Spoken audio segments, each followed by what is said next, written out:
Hello Magnus, I will show you how to connect the three parts. Okay, the first one is the digital control here, and you can see the shortest white plug here, and this is the transfer wire, and it has two wet, one with 4 holes, one with 6 holes.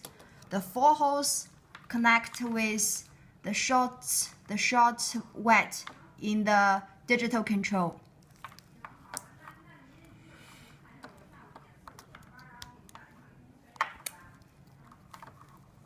Here, and the 6 holes connect with here, the remote control, the receiver here.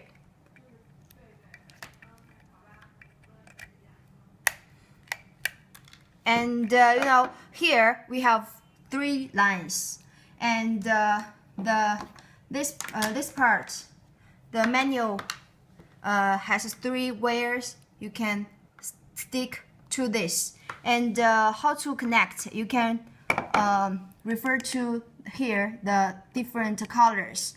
The 3 on this hole is the wiring harness. You can see it's